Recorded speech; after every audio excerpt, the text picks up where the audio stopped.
बारिश बहुत ज़्यादा हो रही थी। सभी पक्षी बहुत परेशान थे, लेकिन बारिश तो बढ़ती ही जा रही थी और रुकने का नाम ही नहीं ले रही थी। कालू जी, अब हम क्या करें? हमारा तो घोंसला टूटने वाला है, हम तो मर जाएंगे। हाँ रंगीलो, अब हम कहाँ जाएंगे? कुछ तो करना पड़ेगा, अब तो यह घोंसला भी टूटने वाला है। कालू कौवा और रंगीलो कौवी बहुत दुष्ट थे और अपनी हरकतों से सभी पक्षियों को बहुत परेशान करते थे। कालू जी, हमें किसी के घर पर कब्जा करना पड़ेगा। इतनी जल्दी तो हमारा घर बनने से रहा। वैसे भी सीधे सीधे कोई पक्षी हमारी मदद भी नहीं करेगा। अरे रंगीलो, लेकिन ऐसे तो हम उस पक्षी के साथ बहुत बुरा करेंगे। अरे आप चुप बैठिए, ऐसे कोई पक्षी आपको घर में नहीं रखेगा। अच्छा ठीक है रंगीलो, मैं तो कहता हूँ बींदू चिड़िया का घर छीन लेते हैं। उसने भोजन भी इकट्ठा कर रखा होगा और वह हमारी तरह चालाक भी नहीं है। उससे तो हम आसानी से घोंसला छीन सकते हैं। दूसरी तरफ बींदू चिड़िया अपने घोंसले में बैठकर बारिश रुकने का इंतजार कर रही थी। अरे बारिश तो रुकने का नाम ही नहीं ले रही।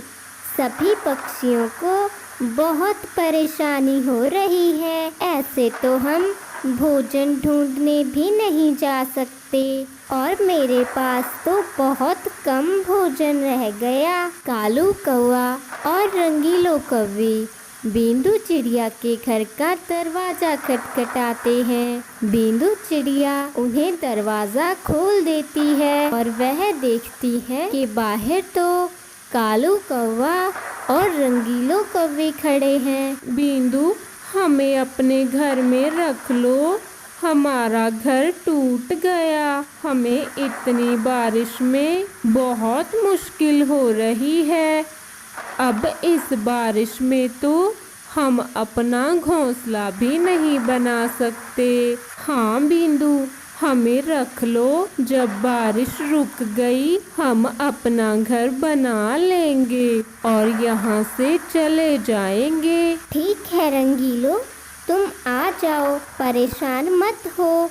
मेरा घर बहुत बड़ा है, हम तीनों रह सकते हैं। इस तरह वह दोनों बींदू के घर में रुक जाते हैं और वह बींदू चिड़िया का जमा किया हुआ सारा भोजन एक दिन में ही चट कर जाते हैं। अरे भोजन तो सारा ही खत्म हो गया। अब हम इस बारिश में भोजन ढूंढने कहाँ जाएं? ये तो बहुत मुश्किल हो गई हमारे लिए। बींदू, अब हम क्या करें? बारिश में कहाँ से भोजन लाएंगे और ज़्यादा दिनों तक हम भूखे भी नहीं रह सकते। अब हम क्या करें? कोई बात नहीं, आप दोनों चिंता मत करिए। मैं रानो चिड़िया से भोजन मांग कर लाती हूँ। वह भी अपने घोंसले में भोजन जमा करके रखती है। जब बींदू चिड़िया घर से चली जाती है तो रंगीलो और कालू कौवा घर का दरवाजा बंद कर लेते हैं। जब बींदू वापस आती है वह दरवाजा नहीं खोलते और बेचारी बींदू चिड़िया वापस रानो चिड़िया के घर चली जाती है।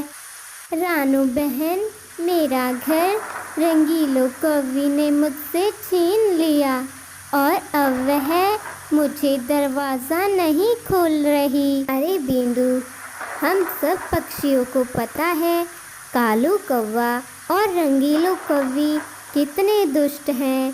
तुम्हें उन्हें अपने घर के अंदर ही नहीं लेना चाहिए था। चलो अब कोई बात नहीं, तुम जब तक बारिश नहीं रुकती मेरे घोंसले में ही रुक जाओ, फिर हम वहाँ चलेंगे और उन्हें अच्छा सबक सिखाएंगे। कालू कौवा और रंगीलों को भी बींदू का घर छीनकर बहुत खुश हो रहे थे कि तभी एक पेड़ टूटकर बींदू के घोंसले पर गिर जाता है और रंगीलो और कालू कौवा वहीं मर जाते हैं।